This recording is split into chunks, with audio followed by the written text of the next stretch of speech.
Greetings once again, comic book tourists. This is Sean, the comic tour guide, and today we're going to be talking about Avengers #8 from the original Stan Lee and Jack Kirby run of the Avengers.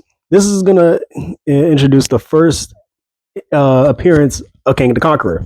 Now, mind you, apparently he actually did show up in previous comics, like a Fantastic Four #19, and then as Ramat Tut, who actually had some interactions with Apocalypse when he was coming up in his origins, alongside uh, meeting Doctor Doom and Fantastic Four Annual #1 in the same year as the Avengers came out. I believe the same month as well in September, maybe a little bit earlier. But the point of the matter is, there's usually a lot of different.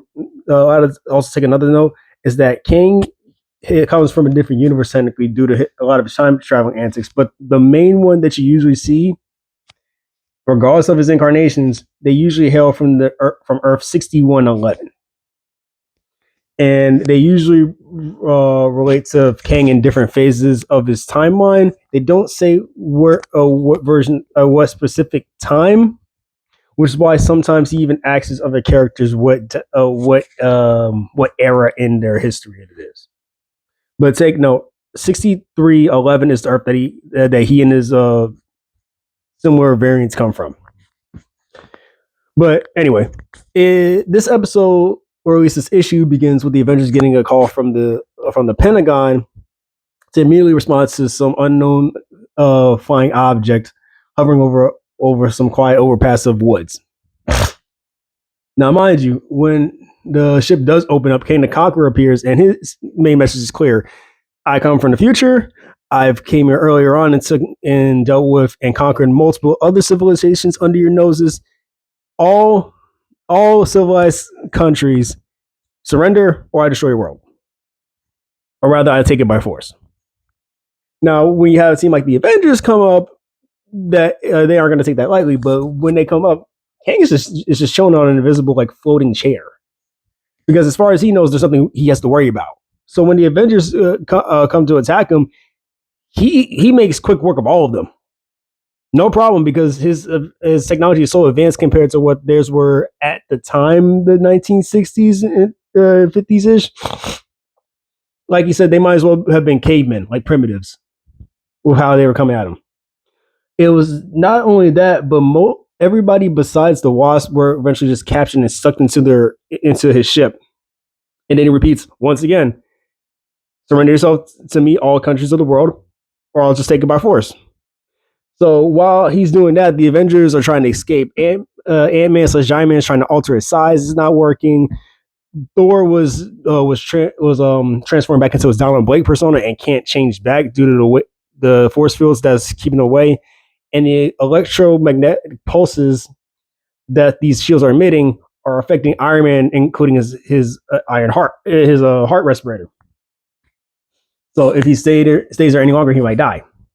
So Wasp, with the only thing left to think of, has to rely on Rick Jones and his Team Brigade to pull through, while she goes look for some experimental tech that Hank Pym was working on another time. So she pretty much sends Rick Jones and the Team Brigade to go to strike Kang, do whatever they can or whatever they need to buy her time to get these tools to break the Avengers out. If they manage to do it, more power to them. So the first thing that comes up is that the Team Brigade can think of as, we can just let's just pretend to be his servants, or just say that we'll help him take over the world. And Kang doesn't think anything of it. Tells them what sections of the ship to get used to or familiarize themselves with, and to get them this Energizer tank. I'm assuming that it's this tank that holds some type of deadly energy that he's going to use to subjugate the world. What they do with this tank is that they disrupt it and they make a run for it, leaving Kang to have to try and fix it before it leads into his ship. The next thing you know, they're roaming until they find just a conveniently placed set of buttons, and does the natural thing that most silly, goofy humans, much less teenagers, will do. When in doubt, press all of them out. And, for plot's sake, it works. Thor breaks out. He changes back into Thor, destroys one wall. Giant Man comes out another one. Captain America's breaking afraid the only person that really has a hard time recovering is Iron Man.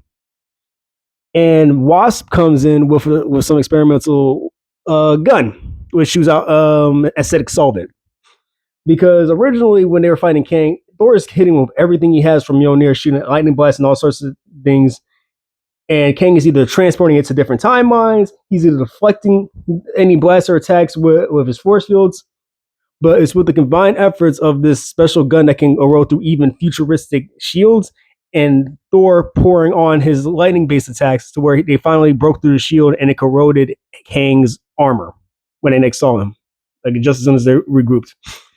And Kang's on the back burner at this point, so he's starting to go to his last resort in his final plans. The first plan, okay, I'm just going to start shooting missiles at different locations and start decimating the planet. Iron Man first shoots out the first missile that comes out, and then Giant Man points at where the missiles are being shot at, and just melts all of his artillery. His last resort was emitting a ridiculous and deadly amount of radiation from his mask. Because though his suit was pretty much damaged, it was still intact enough to protect him from the radiation that he was going to emit to just kill off the Avengers. Because at their time, with the exception of someone like Radioactive Man at the time, radiation is still deadly to humans. But Thor just pretty much says, yeah, we're not having that, and just finishes off his suit with one more hammer blow from Mjolnir. And Kang just has no choice but to just leave back into his ship and go through time and fix his suit.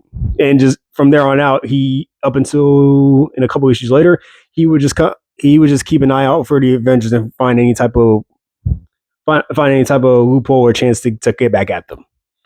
Well, no problem for the Avengers, because they'll be ready for the next time. And that's pretty much Avengers number 8. So before I leave you guys, here's a nice little fun fact. Kang the Conqueror is actually confirmed a distant relative to Reed Richards, Mr. Fantastic, and an alleged descendant to did I say ancestor for Reed Richards? No, descendant of Reed Richards, and a supposed descendant to Doctor Doom. Which is funny because of how complicated and how deeply sewn those two are as arch nemesis, it's interesting to know that there's a chance that they eventually get tied in some way towards one of the biggest villains in Marvel Comics.